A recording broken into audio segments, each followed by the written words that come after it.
அத்திக்கடவு அவிநாசி திட்டம் 2 அதையும் நீங்க விரைந்து செயல்படுத்த வேண்டும். மேட்டூர் உபரிநீர் திட்டம் நம்முடைய மாண்புமிகு முன்னாள் முதலமைச்சர் எடப்பாடியார் அண்ணன் அவர்கள் கொண்டு வந்த திட்டம். 100 ஏரி அதை இணைக்கக்கூடிய மிகப்பெரிய அருமையான திட்டம். சரபங்கா நதி, திரிமணுமுத்தாறு, வசிஷ்ட நதியை இணைக்கக்கூடிய திட்டம். அந்த சேலம் ஆத்தூர் மாநகர அந்த பகுதியை வளம் பெற்றோம், அதை விரைவுபடுத்த வேண்டும். தாமிரபரணி, நம்பியாறு, கோரையாறு, எலுமிச்சை ஆறு இணைப்பு திட்டம். நொய்யல் ஆறு நோய்களை தீர்க்கும் ஆறு, அதை கழிவுகளை அகற்றும் திட்டம், அதை காப்பாற்றணும். தென்பெண்ணை பாலாறு இணைப்பு திட்டம், இதுக்கு டிபிஆர் அனௌன்ஸ் பண்ணியிருக்கீங்க, அதுக்கு நன்றியை தெரிவித்துக் கொள்கின்றோம். பாலாறு தடுப்பணை திட்டம், பாலாறுல தடுப்பணை கண்டிப்பா கட்டியாகணும். தடுப்பணைனா 10 அடி 6 இப்ப 20 அடி தடுப்பணை தேவையில்லை, 5 அடி தடுப்பணையே போதும். பாலாறுல இருக்கிற தண்ணியை நம்ம சேர்த்து வைக்க முடியும். இதற்காக மருத்துவர் அன்புமணி அவர்கள் பாலாறு காப்போம், வைகை காப்போம், தாமிரபரணி காப்போம், நொய்யலாறு காப்போம்னு எத்தனையோ நடைபயணம் போயிங்க. அதற்கப்புறம் தான் 2 தடுப்பணைகள் சென்னை பக்கத்தில் நீங்களே பார்க்கலாம். சென்னையிலேருந்து பாண்டிக்கு போற ஈசிஆர் ரோட்ல வாயலூர் செக் டேம் இருக்கு. எப்படி பச்சை பசேல் இருக்கும் பாருங்க, 2 பக்கமா தண்ணி இருக்கும். வள்ளியூர் செக் டேம் அந்த பகுதியில் இருக்கு. கிட்டத்தட்ட இந்த செக் டேம் மூலம் 15லிருந்து 20 ஸ்கொயர் கிலோமீட்டர்ல எல்லா கிணறும் நிரம்பி 3 போகம் அங்க பயிர் பண்ணி கொண்டிருக்கிறார்கள்.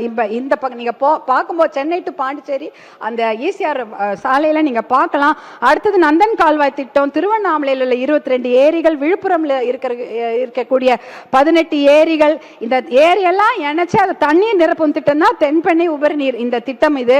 அதே போல அரியலூர் சோழர் பாசன திட்டம், இது ரொம்ப அழகான திட்டம். அந்த காலத்துல ராஜேந்திர சோழன் கங்கையிலிருந்து தண்ணியை கொண்டு கிட்டத்தட்ட அந்த சோழகங்கம் ஏரியை உருவாக்குறாரு. 25 கிலோமீட்டர் நீளத்துக்கு அந்த ஏரியை வெட்டுறாரு. ஒரு 5 கிலோமீட்டர் அகலத்துக்கு அந்த ஏரியை வெட்டி அந்த கங்கை நீர் அதுல ரொப்பி அதுக்கப்புறம் அந்த திட்டத்தை கொண்டு வராங்க. சோழகங்கை ஏரி, பொன்னேரின்னு சொல்லுவாங்க. அதுல பாத்தீங்கன்னா கரிவெட்டி ஏரி, சித்தமல்லி ஏரி, செம்பியன் மாதேவி ஏரி, இப்படி இத்தனை ஏரிகளும் அதுல கனெக்ட் ஆகி அந்த திட்டம் ரொம்ப நல்லா இருக்கும். அந்த திட்டத்துக்கு நீங்க மறுபடியும் உயிர் கொடுக்க வேண்டும், ஏன்னா ரொம்ப ரொம்ப முக்கியமான திட்டம். அப்புறம் இன்னொரு உறுப்பினருடைய கோரிக்கை, சோழவந்தான் சாத்தியாடி அணை திட்டம், அதுவும் கேட்டிருந்தாங்க. இந்த திட்டங்கள் எல்லாம் நம்ம கொண்டு வந்துட்டோம்னாலே இது நதிநீர் இணைப்பு திட்டம் தான். பெரிய இது கிடையாது, பெரிய வெளியூருக்கே போக தேவையில்ல. நம்ம ஊர்ல இருக்கக்கூடிய நதிகளை நாம் இணைத்தாலே போதும், தூர்வாரினாலே போதும், கரைகளை பலப்படுத்தினால் போதும், இந்த மணல் அள்ளுறதே குறைஞ்சிடும்.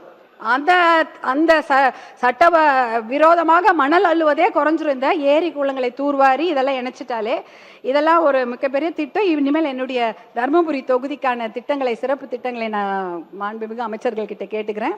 எனது தருமபுரி தொகுதி மிகவும் பின்தங்கிய பகுதியாகும். இதுல தருமபுரி காவிரி உபரிநீர் திட்டத்தை செயல்படுத்த வேண்டும் என்று நான் தொடர்ந்து உங்ககிட்ட கோரிக்கை வைத்துக் கொண்டு வருகிறேன்.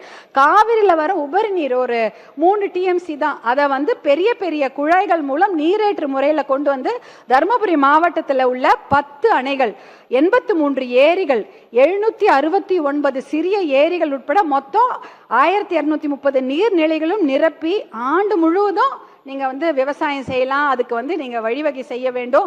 இந்த திட்டத்தை செயல்படுத்துவது ரொம்ப ரொம்ப சுலபம். ஏன்னா இனிமேல் நிலம்லாம் எடுக்க வேணாம். ஏற்கனவே ஒகேனக்கல் கூட்டு குடிநீர் திட்டத்துக்காக குழாய்கள் அமைத்திருக்கிறாங்க. அது பக்கத்திலே இதுக்கான தனியாக குழாய்கள் அமைச்சிட்டாலே போதும். இந்த தண்ணீரை கொண்டு அந்த பகுதி மக்களுக்கு கொடுத்துட்டா 15 லட்சம் பேருக்கு குடிநீர் வசதி கிடைக்கும். இதன் மூலம் பல லட்சம் பேருக்கு வேலை வாய்ப்பு கிடைக்கும். இதே போல நிறைய திட்டங்கள் பேரை மட்டும் படிச்சிடுறேன்.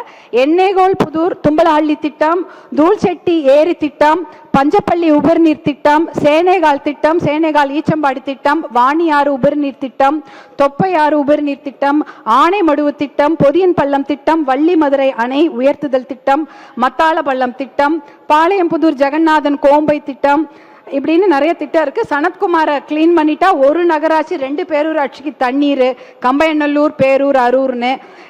தருமபுரி மாவட்டத்தில் ஃப்ளோரோசிஸ் ரொம்ப அதிகம். அந்த ஃப்ளோரைட் தண்ணியில் கண்டென்ட் அதிகமாக இருக்கிறதுனால எலும்பு வீக் ஆகிடும், பல்லு கருப்பாயிடும். நீங்கள் பார்த்தீங்கன்னா இது அது ஏரியூர் பெண்ணாகரம் தொகுதியில் வருது. அங்கே அதிகமான கிட்னி டிசீஸ் நம்ம தமிழ்நாட்டிலே அதிகம். கிட்னி ஃபெயிலியரும் கிட்னி டிசீஸும் இந்த ஏரியூரில் அதிகம். இதற்கு ஒரே ஒரு நல்ல திட்டம் மருத்துவர் அன்புமணி அவர்கள் சொல்லியிருக்கிறாரு.